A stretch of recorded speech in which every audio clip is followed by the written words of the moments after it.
so now we come to almost the end of the chapter, which is called water of crystallization or hydrated salts. Now what is water of crystallization? Water of crystallization is basically means that in some salts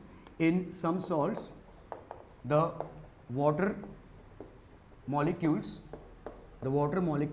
combine in certain numbers, in certain fixed numbers to give them a crystalline shape. Okay, to give them a crystalline shape. So this is how it means. Okay, so if we have one molecule, okay, let's say for example we'll take examples out here. Let's say for example copper sulfate. Okay, so copper sulfate basically when it forms into crystalline shape, it has 5 molecules of water attached to it. Okay, so this is called copper sulfate. This is called hydrated copper sulfate. Okay, this is simple copper sulfate and this is hydrated copper sulfate. Okay, if you look into it, there will be a change in color. This is white powder basically, and this is blue, and this is crystalline. Okay, this is crystalline. This is white powder and this is crystalline basically. Okay, then we have, let's say sodium carbonate. Sodium carbonate basically we have seen that it forms washing soda. So this will combine with 10 molecules of water. This is nothing but washing soda. Okay, so this is sodium carbonate which forms washing soda. And some other crystals, let's say we have ferrous sulfate. So this is basically ferrous sulfate. Okay,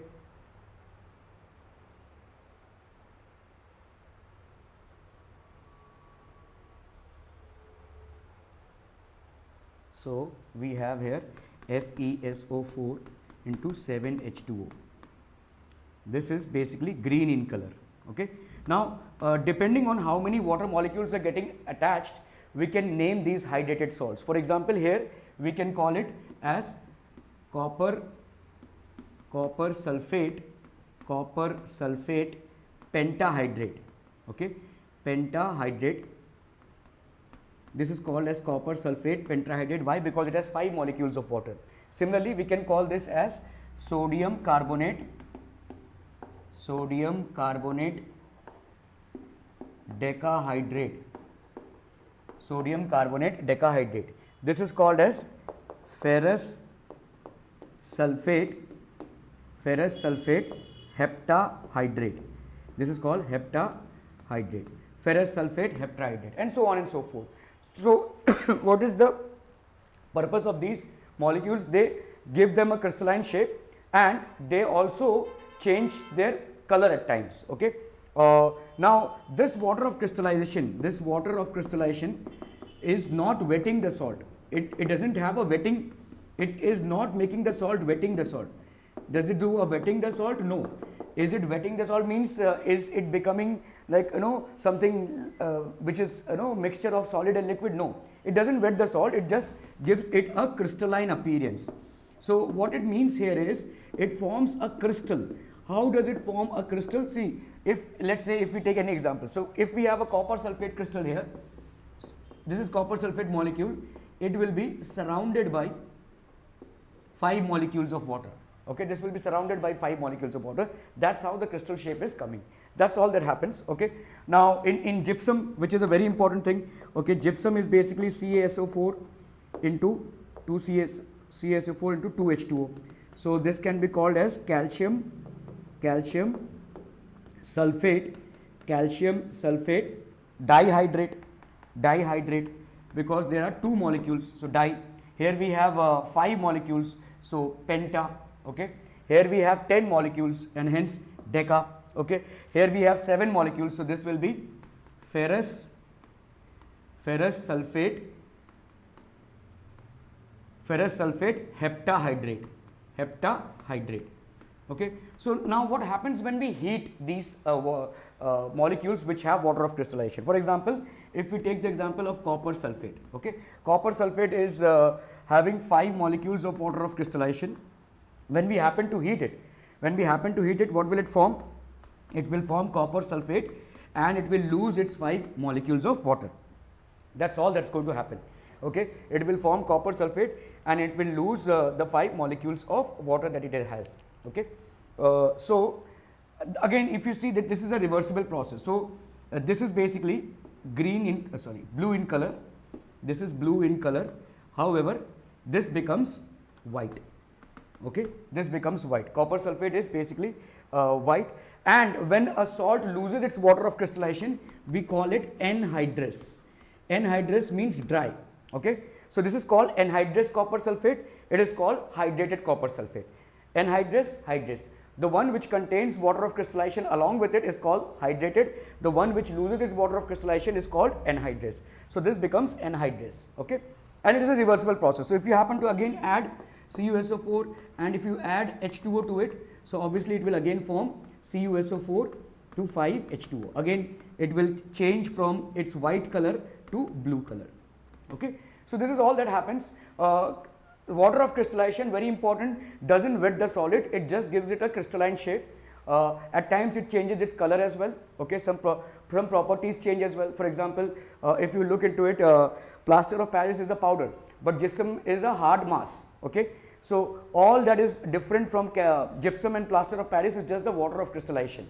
So plaster of Paris has half molecules of water to it, and gypsum has 2 molecules of water to it. So basically gypsum has lost its 3/4 molecules of water to form plaster of Paris. Okay, so that is how things are taken here.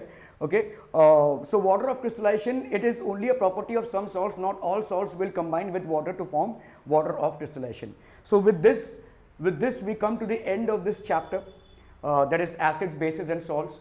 All the points which could be discovered which can be discussed theoretically have been discussed. Some questions have been shared as well. Please do go through all the slides to have a clear understanding of this chapter. Okay, it is one of the very important chapters that you have, and a lot of questions can be framed on this chapter. So refer to your NCERT book, refer to all the reference books that you have. Okay, and do ensure that you have a strong grip on this chapter. If you happen to have any questions or queries, please feel free to reach me at the number that I have provided in the description, or you can also post your queries in the comment section. Okay, so this completes the chapter of acids, bases and salts, and now we will move on to the remaining chapters. So you can take a snapshot of the same. Alright students, we will discuss today about plaster of Paris. Okay, what is basically plaster of Paris? So plaster of Paris, we all know, it is also known by the short form of POP. We must have seen POP in people who have gotten fractures in their bones, so they have this plaster all over their hands or legs, wherever they have received, there is a disbalance of the bone.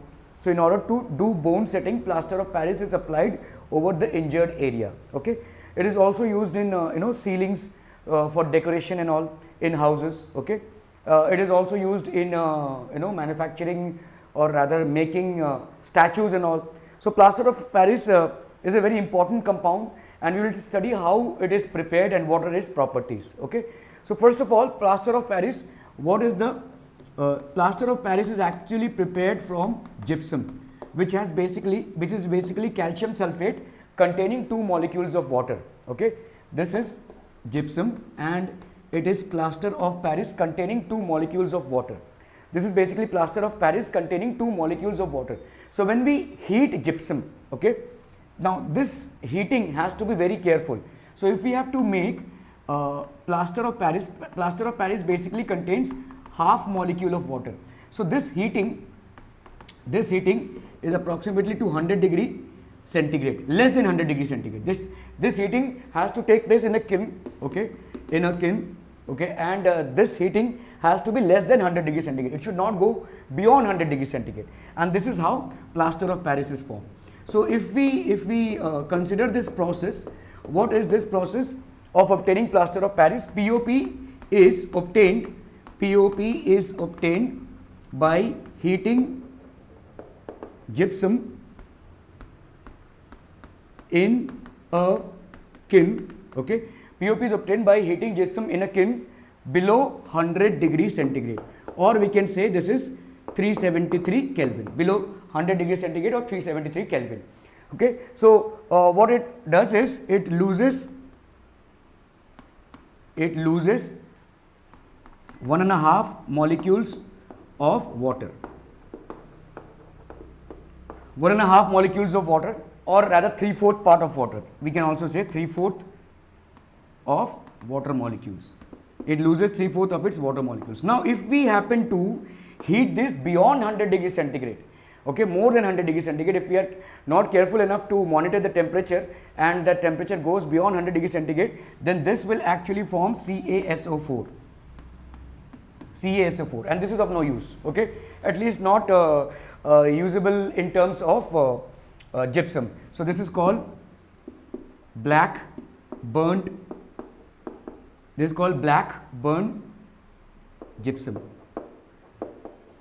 is called black burnt gypsum, and this is of no use basically, okay.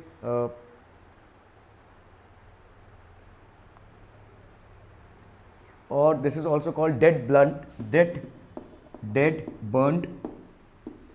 plaster. Dead burnt plaster is of no use, okay, no use.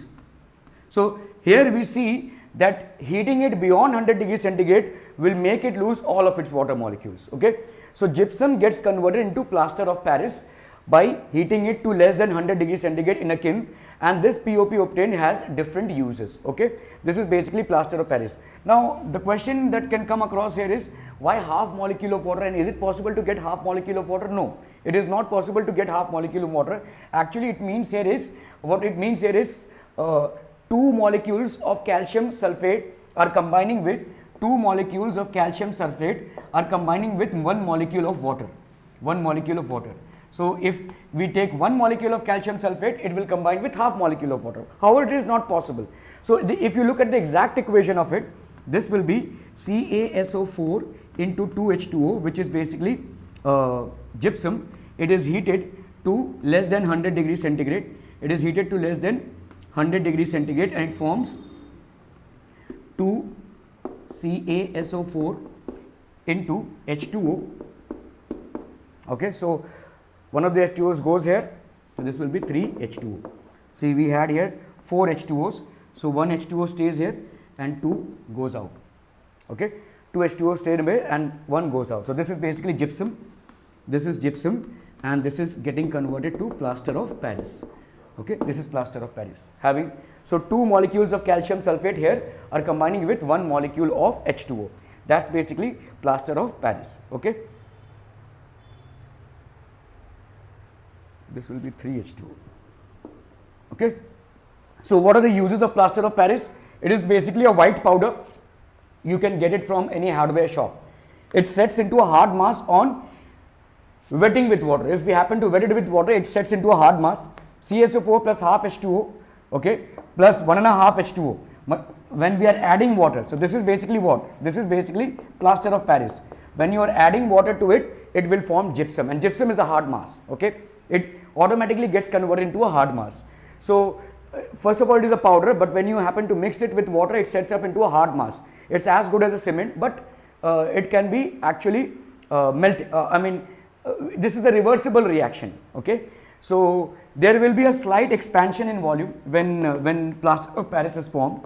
POP needs to be stored in moisture, okay, moisture proof containers. So these are basically plastics, or if you see POP, we can get it in plastic bottles, plastic containers, or plastic, so it is basically moisture proof. We have to ensure that POP is stored in moisture proof containers.